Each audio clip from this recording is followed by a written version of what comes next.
of the Council.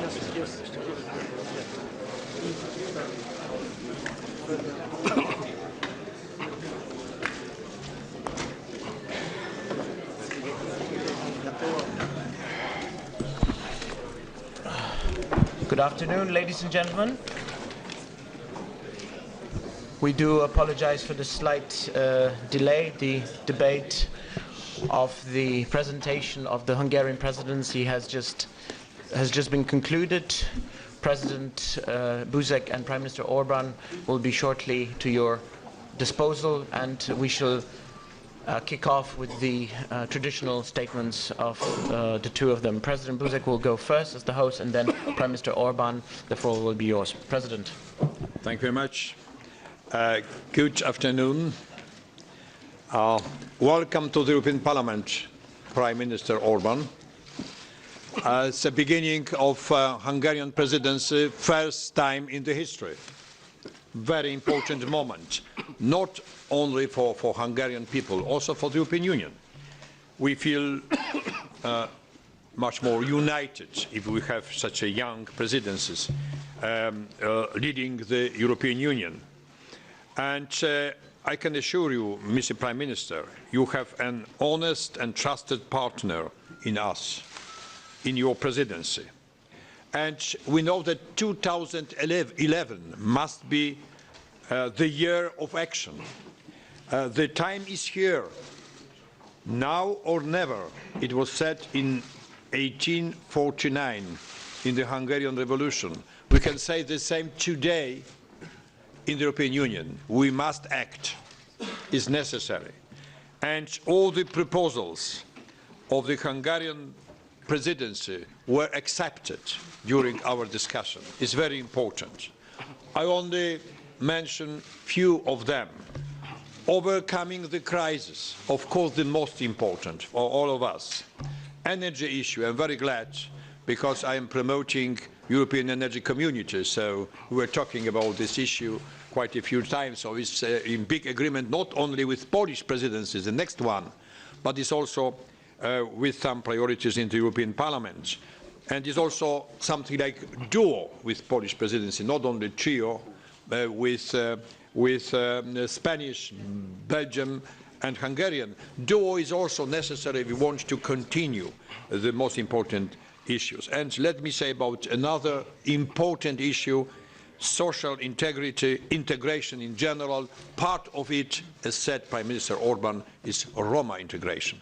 Well, I think Mr. Prime Minister is the best person to explain everything what is going on with preparation and activity of Hungarian presidency. We also had a meeting, first time meeting on the basis of Lisbon Treaty. 3 presidents, Mr. President of the European Commission, the Council and the Parliament. Today we were discussing in the morning about future multi-annual financial framework.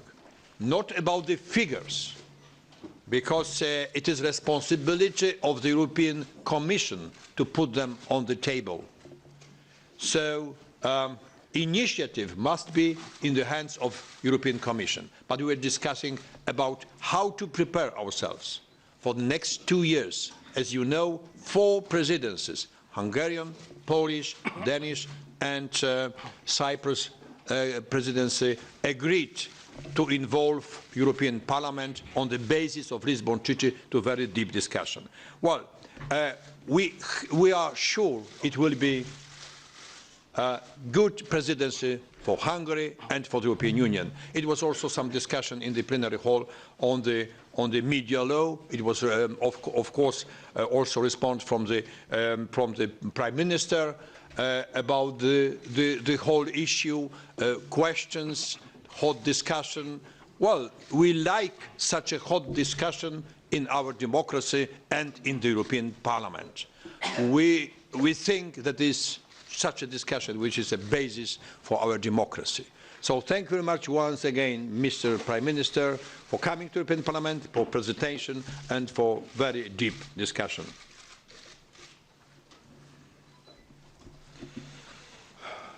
Thank you very much, President. May I just say that it's a great honor to me to be invited here to the European Parliament. I got a chance to introduce the Hungarian presidency program. The program is written, so you can read it if you wish. It's very concise, clear-cut, I hope so at least, and you can follow exactly how the Hungarian presidency would like to function. And one of the main features of the Hungarian presidency hopefully will be that it will be a parliament-friendly presidency.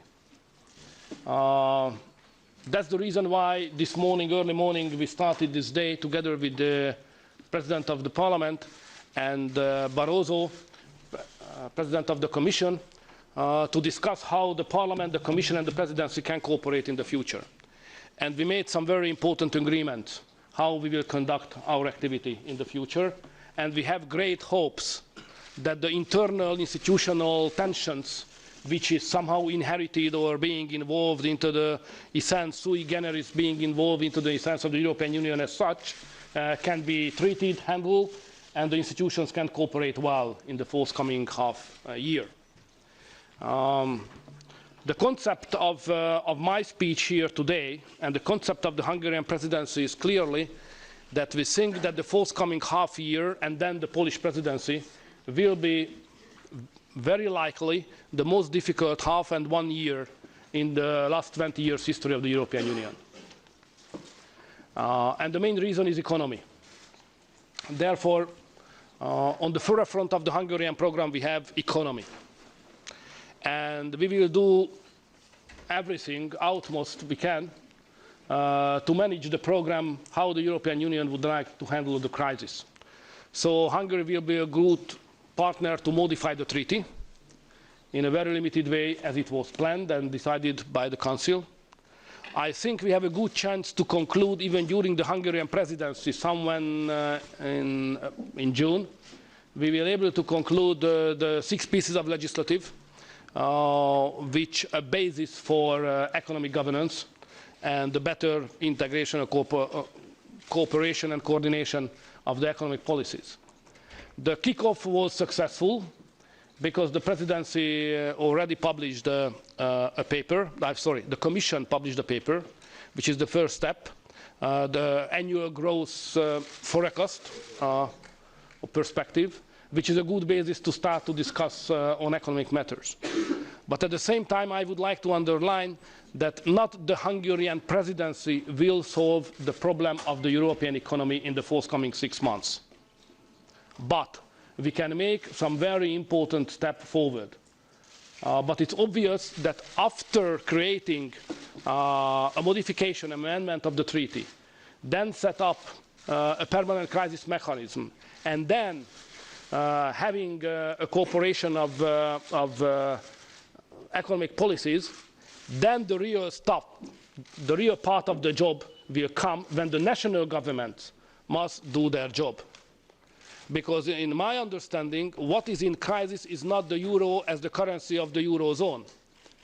We have a sovereign debt crisis, which related to the member states of the European Union, especially the member states of the eurozone. But by that kind of piece of legislation I have mentioned, we can help the national governments to treat in a successful way their own national sovereign debt crisis. But without the second step, the first step will not lead to a success. So I would like to underline that the whole year will be very, very difficult for many countries inside the European Union. At the same time, may I just underline here that to speak about the crisis of the Eurozone and the European Union economy needs requests some national credibility, national economic policy credibility. And may I just inform you that this year budget deficit in Hungary will be less than 3%, and Hungary will be one of the 2 countries in the European Union which will be able to reduce the state indebtedness. I think that's greater credibility for the Hungarian presidency that when we are speaking about the necessary national economic policy and structural reforms, everybody could take it seriously because there is some credibility behind it based on the Hungarian economic policy of this year. So that's about economy. Energy is a very important issue. Jiří, you probably remember that I got the first lesson of energy from you when you were Prime Minister of Poland, and the first time met, and you explained 2001, yeah. 2001, and you explained me that it does not matter what the price is, but the interconnection between the Central European countries, from the Baltic down to the Adriatic and to the Black Sea, is necessary. So you said that's okay, budgetary considerations are important, but it's national security, and you asked me that we should do everything to set up that kind of north-south interconnection. And I'm very happy to inform you, and I was happy to do the same thing at the plenary session, that now we are very close to that. So Hungary reached an agreement with the Croats and the Romanians about the interconnection of the gas pipeline. Next week, I will sign an agreement with the Slovakian Prime Minister on the Slovakian-Hungary interconnection, and then only the Polish remain to make the same thing, the same interconnection with the Slovaks, and then down from the Baltic to the Adriatic, the first Central European interconnector gas pipeline system can operate. So I think it's a breakthrough. So therefore, energy will be a success story, hopefully and clearly, during our presidency. The Roma issue, I think it's very important, because economic policy somehow belongs to the rationality of our mind and understanding and human being, but without having a heart, we cannot be real Europeans. And a morally most disturbing point at this moment is the situation of the Roma communities inside the European Union. And I'm aware that the Roma policy clearly belongs to the national authorities, but at the same time, you should understand that what is at the stake is the future lifestyle of the Central European and Southeastern European Roma communities. Now they are settled, they are fighting for their integration, their own integration into the majority society. We try to support them, but they are very close to change their approach to the life and get back to the nomad lifestyle, what they have, the moving people approach to life, which is legitimate to do so, but that could create a lot of difficulties for all of us, not just for the Central European countries, but to the Western countries as well. So therefore, I'm absolutely convinced that all European countries have an interest to have the Roma communities being integrated and have an inclusion to the society in order to provide job, housing, proper education, and so on. And I'm very proud to say that the chances that by the end of the Hungarian presidency in June, we together can accept the first time ever Roma strategy of the European Union. So that will be an utmost moment of the Hungarian presidency. And finally, if you don't mind, I would like to have some remarks on enlargement. Because I realized, probably you are aware as much as me, that there is a very negative approach in the European Union now to enlargement. It's understandable because the internal economic crisis, and nobody would like to take new and unpredictable risks. But when the question of enlargement is in a negative approach and context for the European Union, it means that the European Union lost its dynamism. So for the future of the dynamism of the European Union, we have to create a more positive approach to enlargement. And one of the turning points in that sense could be Croatia. So Croatia should be involved as soon as possible, and the goal of the Hungarian presidency that we should sign a conclusion of the negotiation with the Croats by the end of the Hungarian presidency. The same goes to the Bulgarian and Romanian involvement to the Schengen area, which is a highly disputed question here in the European Union. But I would like to make clear that Hungary is committed to convince everybody that the acceptance of Romania and Bulgaria into the Schengen area does not mean a new risk and unpredictable difficulties. Just the contrary. We think that this is the interest of the European Union countries, even the wealthiest countries as well. And then about discussion. My evaluation of the discussion, that it was very, very fine. It was very electrifying. It was inspiring. It was almost like in the Hungarian parliament. So I had the chance to be at home. So I think we have to live with the situation. That's my conclusion of this discussion that because of the two-thirds majority of the Hungarian parliament we have, we will be always under a very close scrutiny and criticism just because of this very unusual fact in the European politics. So this is the, may I say, the context of the situation. And I'm ready to take all the discussions which are related to that. So therefore, we cannot think that any discussion like media law and others could be concluded just now, and then the period of happiness and having no discussion times could come. This is not the case. Hungary will be under constant criticism during the presidency. I am aware of that. I try to reduce it, but it does not depend on me to 100%. So therefore, the Hungarian presidency must be ready to take the discussion on the Hungarian domestic issues on the international level in the forthcoming 6 months, and at the same time to push forward our priorities and European program. And we feel sufficient energy and arguments and convictions to run the two kind of discussions at the same time. And I would like to assure you that regardless what kind of criticism we will get, the program of the Hungarian presidency for the European Union will be fulfilled very, very likely, and we will do everything for that. And the discussions on the Hungarian issues will not decrease the chance to push through the program of the Hungarian presidency. So I'm absolutely sure that after half a year, the European Union will be stronger than it is now. And instead of understanding this half year as one of the most difficult of our history in the European Union, this half year will be one of the most successful period of the history of the European Union. This is our hope. So we are very much optimistic, ready for fight. And I hope we will be able to cooperate with you, Jerzy, and José Manuel Barroso as well, and Herman Van Rompuy. So it's a good team to manage all the decisions which are necessary for the interest of the European Union. Thank you very much for your attention. Thank you, Mr. President. Thank you, Prime Minister. We will take now a couple of questions. I have a couple of people on the list, but you are first. Austria.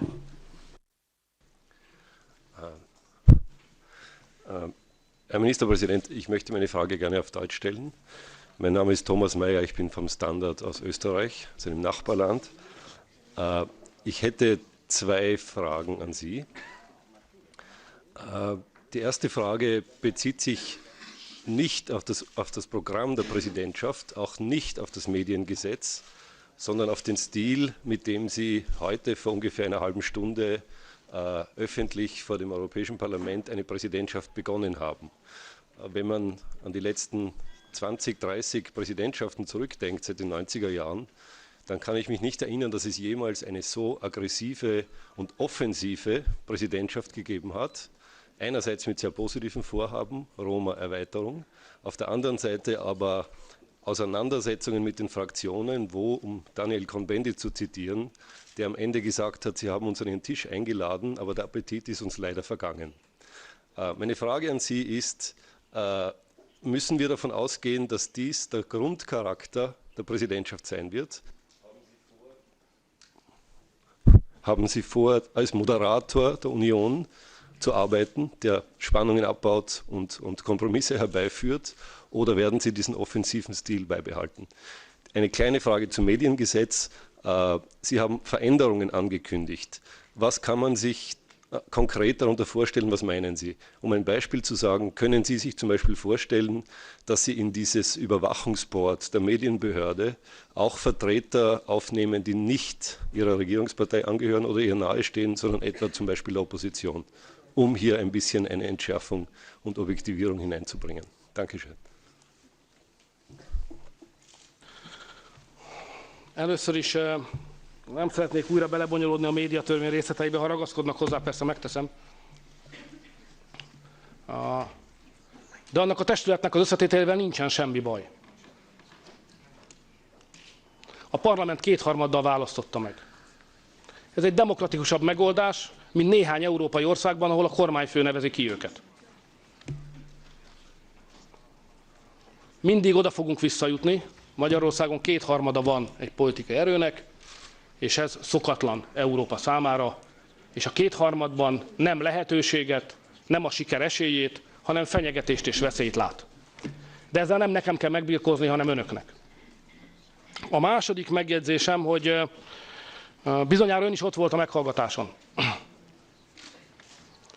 És köszönöm is, hogy megtisztelt a jelenlétével. És bizonyára látta, hogy én egy teljesen nyugodt, kompromisszumra törekvő, kiegyensúlyozott előterjesztést tettem. És az előterjesztésemben nem foglalkoztam magyar belpolitikával. Az előterjesztésemben megismételtem azt, amit Barroso elnök úrral megállapodtam, és kizárólag európai ügyekről beszéltem. Ez volt a szándékom, és így kezdődött a vita. De demokráciában élünk, és önnek is, meg nekem is tudomásul kell vennem, hogy mások is vannak a pályán. A vita tónusát nem én szabtam meg. Az ön hazájából például egy parlamenti képviselő azzal vádolta meg a hazámat, hogy diktatúra, totalitárius diktatúra felé tart. Súlyos mondatok egy német szájából. Mi szükség van erre? De ha már elhangzik, akkor nekem meg kell védenem a hazámat. És szeretném világossá tenni, hogy ebben nem ismerek kompromisszumot. Amikor megtámadják Magyarország demokratikus elkötelezettségét, akkor nekem ez az alkotmányos kötelezettségem, hogy megvédjem az országot. Meg is fogom tenni. Észérveket fogok adni, a józanész alapján fogom tenni, és megfontolásra alkalmas szempontokat fogok fölvonultatni. Mindig különbséget fogok tenni aközött, hogy valaki egy törvényt egyébként nem talál kielégítőnek, és aközött, hogy egyébként sértegesse a hazámat azzal, hogy nincs demokrácia, és hogy nem kíván demokratikus sajtószabadságot teremteni. Ezt nem fogadom el. Még egyszer mondom, csak a történeti tisztaság kedvéért. Az én előterjesztésemben 95%-ban európai ügyek voltak, és 5%-ban, vagy még annyiban sem voltak magyar ügyek. Viszont az elhangzó képviselői hozzászólások fordított arányt mutattak. Nekem erre reagálnom kell. Én készen állok arra, hogy az érveket fölvegyem és foglalkozzam vele. Tiszteletlenségnek tartottam volna, hogyha a magyar miniszterelnök, aki Európai Uniós rotációs elnök, az nem válaszol a képviselők fölvetéseire. Ez szerintem egy parlament barát elnökségtől, mert mi erre készülünk, nem lett volna elfogadható. Én bármikor eljövök ide a házba, a legdurvább vitákban is hajlandó vagyok részt venni, és a legobskurusabb érvekre is kész vagyok higgadtan, nyugodtan, kellő meggyőződéssel válaszolni. Ami a bevezető megjegyzését illeti, az igazán érdekes kérdés, most nincs időnk azt megvitatni, hogy vajon az európai politika karaktere, amit ön kívánatosként írt itt most le a kérdésében, az egyébként alkalmassá teszi Európát arra, hogy a legvadabb gazdasági válság idején megfelelő válaszokat találjon. Ez egy igazi kérdés, egy komoly kérdés. Az európai vezetés problémája. Erről érdemes egyszer hosszan, inkább akadémiai körben, nem pedig politikai csaták során beszélgetni. Hogy vajon természetellenesnek kell tekintenünk azt, hogyha egy elnökség megindul, és folyamatos támadások vannak. Vagy úgy kell tekintenünk, hogy él az európai demokrácia. És hiszünk-e még abban, hogy a viták, akármilyen durvák is, alapvetően jobb teljesítményre ösztönzik a feleket, akik a vitában részt. Én hiszek ebben. Én a versenyben nem csak a gazdaság területén hiszek, én a politikában is hiszek. És nagyon helyes, hogy ma így megdolgoztattak a képviselők. Nem is maradtam adós a válaszokkal. Ez így van rendjén. Ilyen a parlamentáris demokrácia. Én egy olyan országból jövök, ahol van egy mondás a politikában. Ez úgy hangzik, hogy ha az ellenfeled azt mondta rád, hogy gazember vagy, az csak annyit jelent, hogy nem ért veled egyet. Úgyhogy ismerem ezt a világot.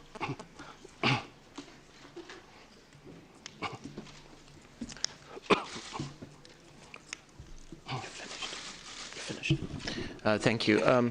Gentlemen. Gábor Tóth, Hír TV, from Hír TV Hungary. Let me ask Prime Minister Orban in our mother tongue, Hungarian, if possible. Thank you. Miniszterelnök úr, továbbra is ragaszkodik ahhoz, hogy elkerülve a kettős mérce alkalmazását, amennyiben az Európai Bizottság bizonyos részeket kifogásolni fog a magyar médiatörvényben, akkor a magyar kormány ragaszkodik ahhoz, hogyha hasonló paragrafusokat találnak más országok médiatörvényeiben, akkor azokat is eltávolítsák. Illetve ha mesélne egy pár szót a személyes érzéseiről, milyen nyomokat, milyen érzéseket hagyott önben ez a nagyon heves vita az Európai Parlamentben. Számított-e arra, hogy ilyen stílusban támadják, ami még ezek között a falak között is viszonylag szokatlannak mondható, csalódott-e azért, hogy kérése ellenére mégiscsak ez a médiatörvény volt a bírálatoknak a tárgya, és nem a Magyar Uniós Elnökség programja? Köszönöm szépen. Nem, én nagyon elégedett voltam a vitának a stílusával is. Sokkal rosszabbra számítottam. Azt gondoltam, hogy fele ki is vonul az parlamentnek. Erre is föl voltam készülve, hogy mi történik, ha a balosok fölállnak és kimennek. Tudomásul kell venni, hogy én egy jobboldali pártot vezetek, egy jobb középpártot, amely 2/3 kapott Magyarországon. És ezzel a győzelmével teljesen kétségesé tette a baloldal jövőjét. Miért kéne, hogy szeressenek? Én vagyok az európai baloldal számára a legveszélyesebb példa. De ezt én tudomásul veszem. Hamarabb kellett volna meggondolni, nem kellett volna ennyire győzni. De hát senki se tudta a magyar népet visszatartani. A helyzet az úgy áll, hogy vannak jó problémák, meg rossz problémák az én fölfogásomban. Rossz probléma az, hogyha előterjesztünk egy borzalmas minőségű elnökségi programot, és azt a kritikákkal darabjaikra tépik. De az egy rossz helyzet. Beterjesztünk egy jó programot, mindenki azt mondja, hogy támogatja, de egyébként vannak fenntartásaik magyar belpolitikai kérdésekben, ez Európa szempontjából egy jó probléma. Én nem tudom, mert nem vettem részt korábbi vitákban, hogy milyen egyöntetűen támogatták vagy nem támogatták a korábbi elnökségek programját a parlamentben. De hát a magyar elnökség programját egyhangulag támogatták. Azért ne felejtsük el, lehet, hogy önök ezt nem tartják egy érdekes információnak, de a magyar elnökség programját még engem leghevesebben kritizálók is támogatták. És ez mégiscsak Európáról szól ez a mai délután. Ez egy jó hír. Én tegnap egyébként találkoztam mindegyik frakcióvezetővel. Cohn-Bendit úrral is találkoztam, Schulz úrral is találkoztam, a Verhofstadt úrral is találkoztam. Úgyhogy nekem nem voltak illúzióim a helyzetet illetően. Azt tettem, amit tenni kell. Ki kell állni, és meg kell védeni a hazád becsületét, hogyha egyébként túlmennek egy bizonyos határon a kritikák. Mindenesetre örülök, hogy a magyar program az elfogadást kapott. Ami a médiatörvényt illeti, ott van egy nagyon világos menetrend. A bizottság valamikor ír nekünk egy levelet, és közli benne az észrevételeit. Talán még ezen a héten. Mi ezt megfontoljuk, adunk rá választ, és megkezdődik a konzultáció. Ez az nem olyan könnyű dolog, és szerintem nincs rá példa, vagy legalábbis nagyon emlékszem ilyen példára, hogy egy nemzeti kormány miniszterelnöke, egy tagállami miniszterelnök azt mondta volna, hogy egy olyan kérdésben, amely egyébként nemzeti hatáskör, anélkül hajlandó megváltoztatni egy törvényt, hogy egy büntetőeljárással erre rákényszerítenék. Én erre kész állok, mert ez a törvény nekünk nem presztízs kérdés. Ez nem szkander, nem hiúság kérdése. Vitassuk meg, melyik az a pont, ahol úgy gondolják, hogy gondok vannak. Mi az érveink erejében hiszünk, és ami a többi ország esetét illeti. Én azért adtam rá a fejemet arra, hogy Barroso elnök úrnak a bizottsági véleményét elfogadjuk, mert eloszlatta a kételjeimet. Eloszlatta azokat a kételjeimet, hogy vajon a bizottság tud-e pártatlan és elfogulatlan véleményt mondani. Képes lesz-e tudomásul venni, hogy olyan megoldások vannak a törvényben, amelyek más országokében is ott vannak. És én úgy látom, hogy Barroso elnök úrban megvan a készség arra, hogy diszkriminációmentesen bírálják el a magyar médiatörvényt. Ezért álltunk készen a konzultációra. És én magam is izgatottan várom, hogy nézzük végig azokat a pontokat, amelyeket ők kifogás alá vonnak. Egyébként Magyarországról jöve ez a vita, megmondom őszintén itt benne a parlamentben, olyan volt, mintha Marson tartottuk volna. Ugyanis a magyar médiatörvény hatályban van. Vegyenek néha magyar újságokat. Nyissák ki. Ezekben a magyar újságokban a legbrutálisabb jelzőkkel illetik a kormányomat és engem is. De a legbrutálisabb. Olyanokkal, amilyen Németországban sose lehetne. A legbrutálisabbakkal. Minden nap. Személyes becsületbe gázolva. Ez folyik minden nap. Senki nem indított semmilyen eljárást. Ugyanis a médiatörvény erre nem ad lehetőséget. És csak apró színesként említem mindenkinek, hogy egészen ennek a médiatörvénynek az elfogadásáig Magyarországon az 1986-os, tehát kommunizmus alatt elfogadott sajtótörvény volt hatályban. Azért nem tudtuk megváltoztatni korábban, mert nem volt kétharmadja senkinek. Az a törvény, amit én most hatályon kívül helyeztem, illetve a parlament hatályon kívül helyezett, az például lehetővé tette, hogy a regisztráció való közléssel felszámoljanak újságokat. Ez többé nem lehetséges Magyarországon. Hogy töröljék. Regisztráció való törléssel felszámolják a működést. Az újságírók védelme az előző kommunista törvényben egyáltalán nem volt garantálva. Ez a törvény, amit lehet kritika alá vonni, de ez nagyobb védelmet ad az újságírók hírforrásainak, mint az eddig hatályban lévő törvény. Könnyű vicc volna megkérdeznem, hogy eddig miért nem kifogásolta senki, hogy egy kommunista 86-os sajtószabadsággal ellentétes törvény van élő Magyarországon. Azért nem, mert nem volt senkinek kétharmadja, és ezért ez az egész kérdéskör nem került elő. Mindig ugyanoda jutunk vissza. A kétharmadhoz. Thank you. Enrique, I see you. Yes. Muchas gracias, señor primer ministro. Enrique Serveto, del diario español ABC. Quisiera referirme a una parte de su programa de presidencia, en especial lo que se refiere a la ampliación, porque hace usted un acento muy particular a los territorios que rodean Hungría, es decir, más bien parece que está usted hablando de la ampliación de Hungría y no de la ampliación de la Unión Europea. ¿Podría usted explicarme un poco esta situación?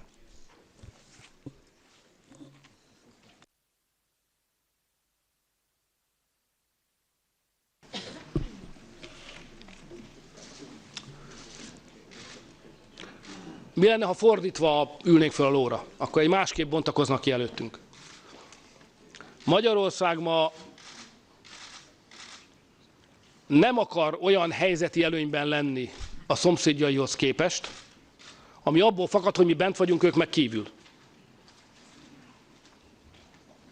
Nézzük innen a kérdést. Magyarország azt akarja, hogy a szomszédainak ugyanolyan jogai legyenek, mint nekünk. És az az előny, ami abból fakad, hogy valaki magyar, az tűnjön el.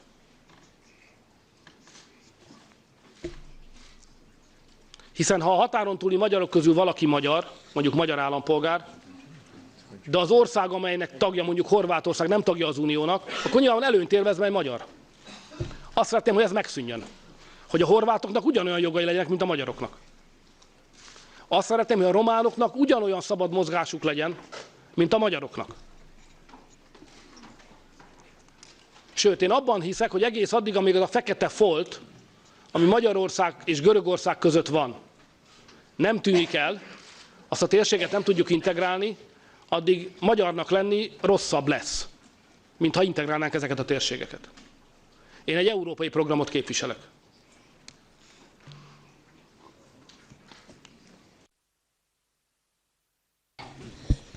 Okay, last question. Philippe. Philippe Ricard pour le journal Le Monde. Vous avez dit pendant l'audition à plusieurs reprises que vous considériez comme des offenses le fait de critiquer différentes législations ou différents projets de votre gouvernement, notamment bien sûr la loi sur les médias. Or, plusieurs des interlocuteurs que vous avez vus pendant l'audition ont dit qu'en critiquant, il ne s'en prenait pas précisément au peuple hongrois, qu'il respectait le peuple hongrois, et notamment ses efforts pour mettre fin à la guerre froide et vaincre le communisme. Je voulais donc comprendre pourquoi vous considérez qu'il s'agit d'offense.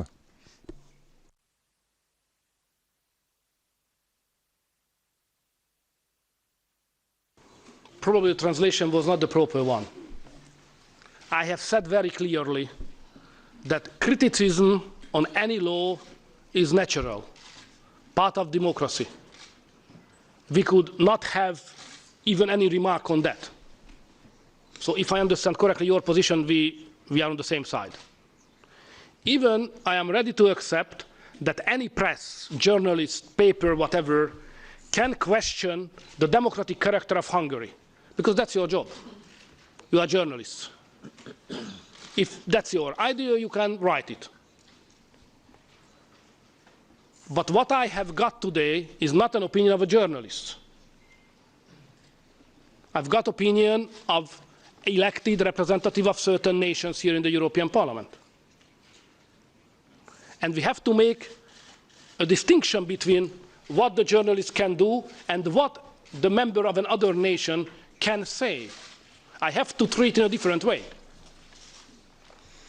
And I have to make clear that I cannot accept any politically legitimate actor of the European politics to say and to question that the Hungarian democracy is not in the right shape. Because that's an offense on the Hungarian nation. The Hungarian nation voted for the Hungarian parliament. And the Hungarian parliament is the center of democracy.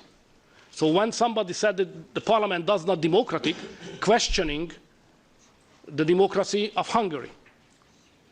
You can do that, I would like to repeat. When you do that and write that, I have nothing to say on that. I said, okay, it's an opinion. I have a different one. But when it is said, somebody who is a human being German, British, French, whatever, an elected representative of the nation, I have to take differently. And I have to say, please stay for a while. Why do you think that your media law is better by measuring democracy than Hungary? If you say that, you have to deliver evidences and arguments. If you don't do that, but you do by false arguments, which by fact are not correct, I have to reject it. So that I try to behave in a very clear-cut regulation of behavior. So I think criticism is legitimate. To question the democratic character of a country is legitimate from a journalist, but not legitimate for any other nation, any other government, elected persons. I don't think so. Or if they do so, I have to stand up and fight against it, and to defend the country, which I represent here. You are from France, am I right? May I say that in that respect, the measurement I use to evaluate my behavior is the President of France. I behave in the same way, following the same logic as your president do when anytime, any occasion, somebody attacks France without having a legitimate reason to do so. I appreciate that kind of understanding. I was part of many meetings when he made very clear that criticism is okay, but to insult the French nation is not okay. And he is right.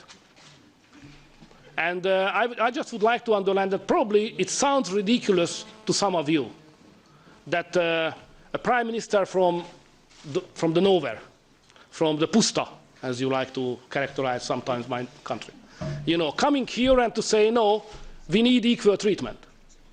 And we don't accept any kind of lecturing on democracy just because we lived in a totalitarian system for 40 years. No, I cannot accept that. We have equal basis. You accepted Hungary as member of the European Union. So please treat us as we treat you. So that's my, how to say it, that's my basic regulation of my behavior. It's not about criticism. This is okay. Proszę Państwa, ja chyba też muszę powiedzieć parę słów na temat tego, w jaki sposób posłowie do Parlamentu Europejskiego dyskutują sprawę ustawy medialnej. To jest ważne. Jak Państwo wiecie, w poniedziałek było posiedzenie dwóch komisji i posłowie wyrazili zaniepokojenie ustawą medialną. To jest pierwsza sprawa. Dzisiaj w czasie dyskusji także wyrazili zaniepokojenie ustawą medialną. Ja osobiście rozmawiałem na ten temat z panem premierem Orbanem wczoraj i także rozmawialiśmy jeszcze w ubiegłym roku w czasie mojej wizyty w Budapeszcie. Excuse me, the president speaking. May I kindly ask everybody to sit down and Pan premier powiedział bardzo wyraźnie, że wszystkie odstępstwa tej ustawy od prawa europejskiego, co obecnie sprawdza precyzyjnie Komisja Europejska, będą zmienione, tak żeby tu nie było żadnych wątpliwości. I jest ważne, żebyśmy jako Parlament Europejski takie wątpliwości zgłaszali, jeśli je mamy. To właśnie miało miejsce To była poważna dyskusja, poważne wątpliwości zostały zgłoszone i teraz jak zwykle w takich przypadkach jest czas na reakcję Komisji Europejskiej. Dlatego tak ważna jest metoda wspólnotowa. Jest ciało w Unii Europejskiej, jest instytucja, która sprawdza takie rzeczy nie tylko w tej jednej sprawie, ale przecież w wielu innych sprawach w ostatnich latach i wcześniej mieliśmy specjalne studium i raport Komisji Europejskiej, jeśli chodzi o stosowanie prawa Unii Europejskiej i również odpowiednią interpretację tego, co w prawie narodowym się znajduje.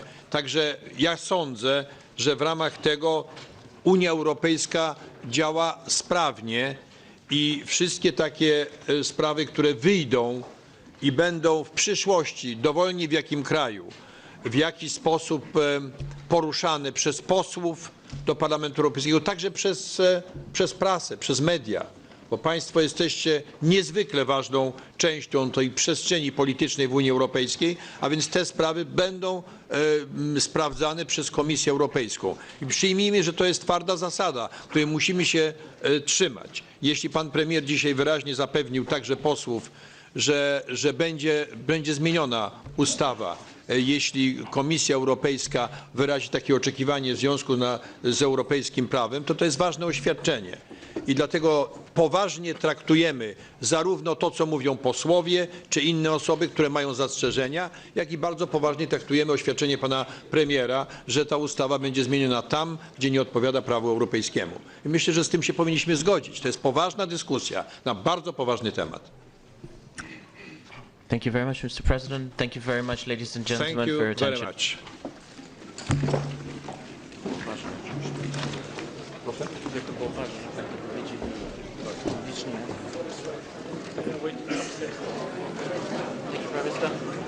very much.